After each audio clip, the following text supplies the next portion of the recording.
This is the simplest trick that you can use to gauge the strength or the weakness of any move in the market. Let's get right to it.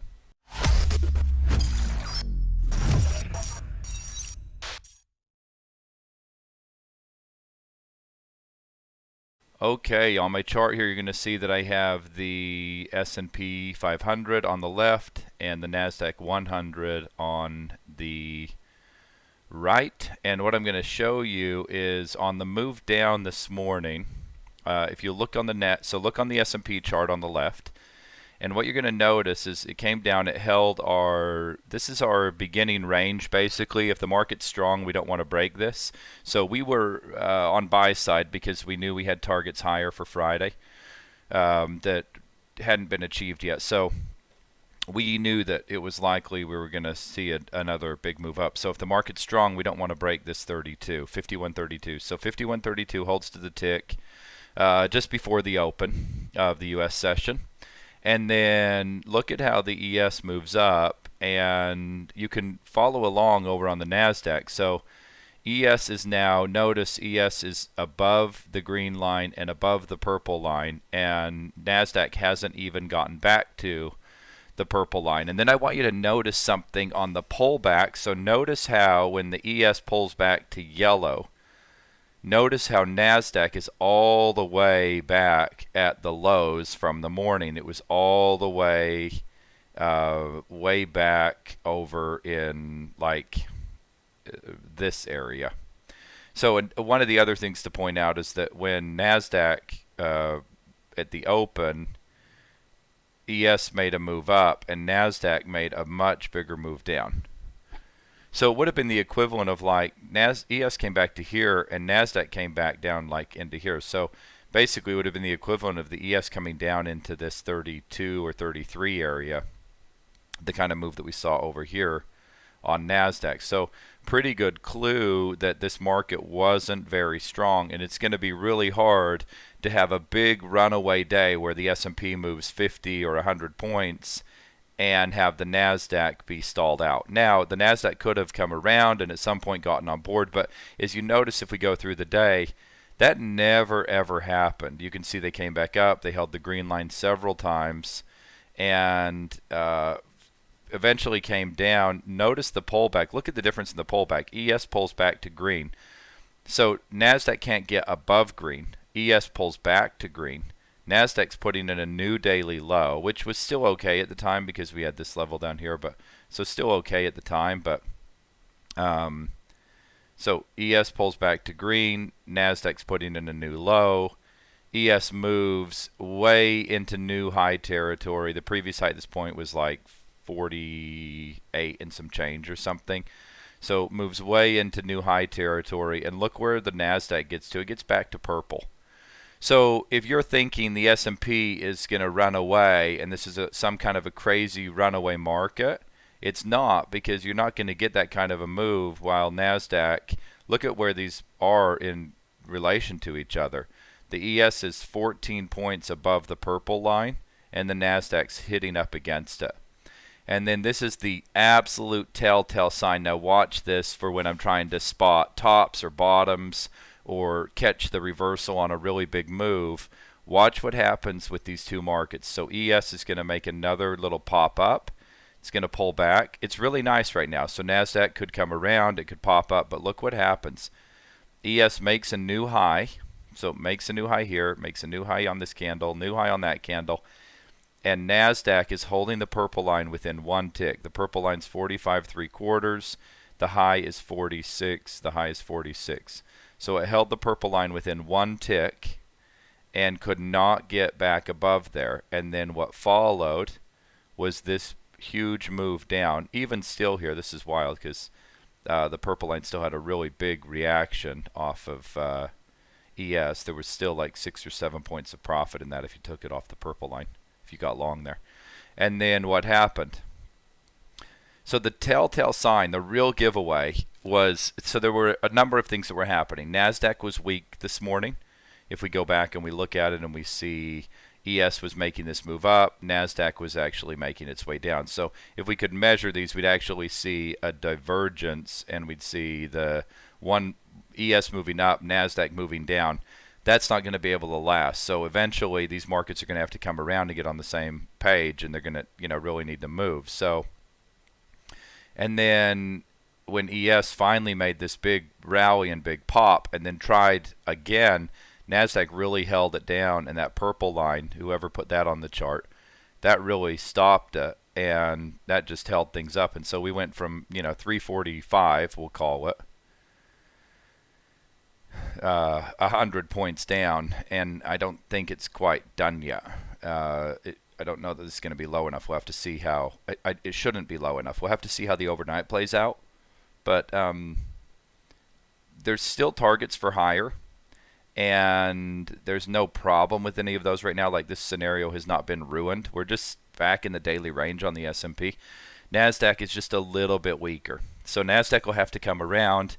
They might need to get a little bit lower to be able to pick up some more buyers, to be able to run that, to make another run.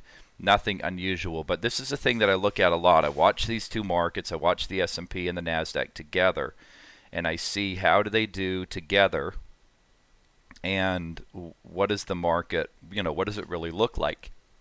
These markets are 92% correlated.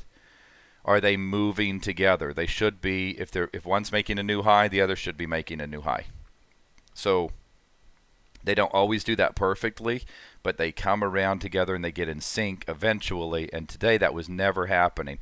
And the writing was all over the wall that the S&P was much stronger than the NASDAQ was. So here's a couple things you can do that you can use in your trading. You can use that as literally like a divergence, knowing like if NASDAQ can't break out, I want to get short NASDAQ because it's been a lot weaker, so there's probably more money in it.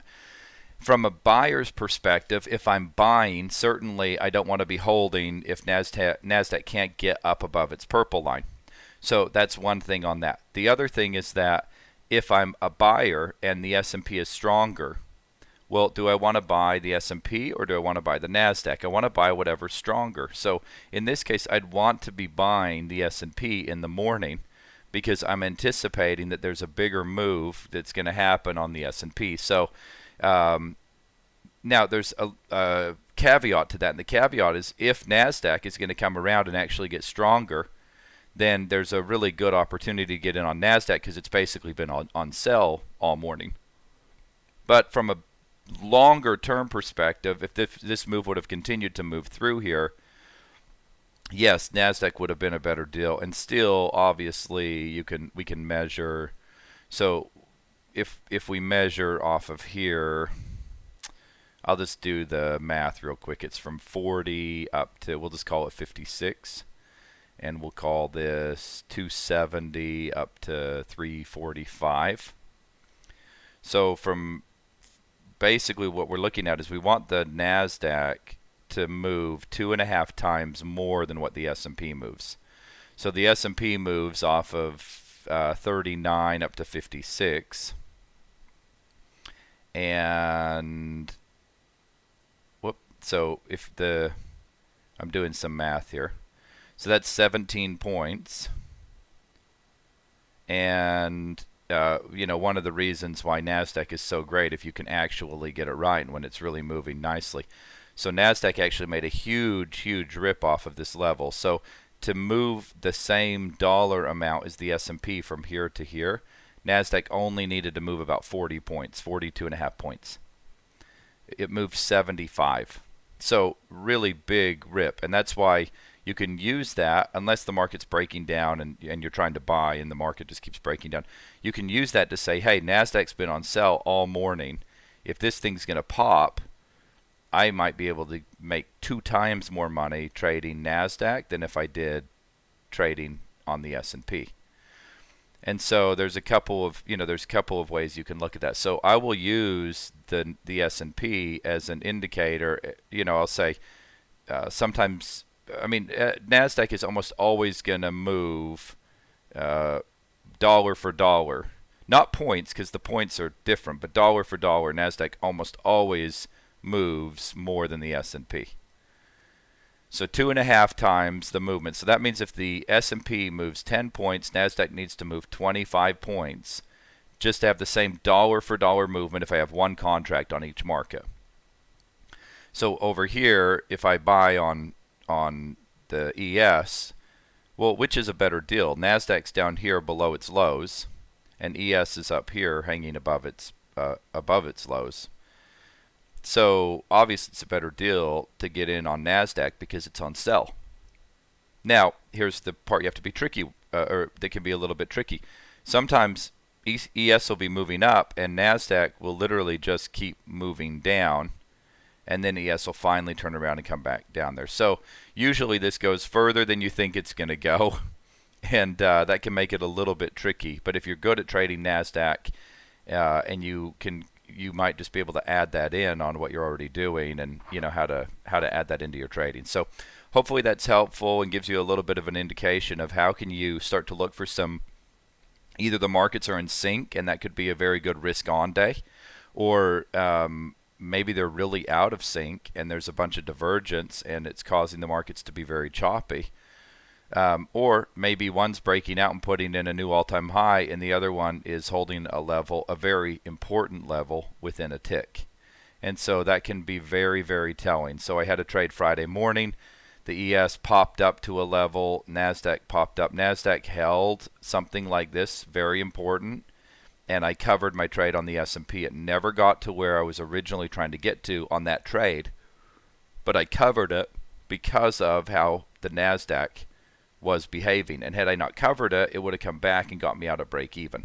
So instead of that, I ended up making some money on it because I'm looking at these two markets together. I do that every day. I do it every trade. And the more you do it, the more you'll start to see how these markets should be moving together. So hopefully that's helpful, and I will see you in the next video.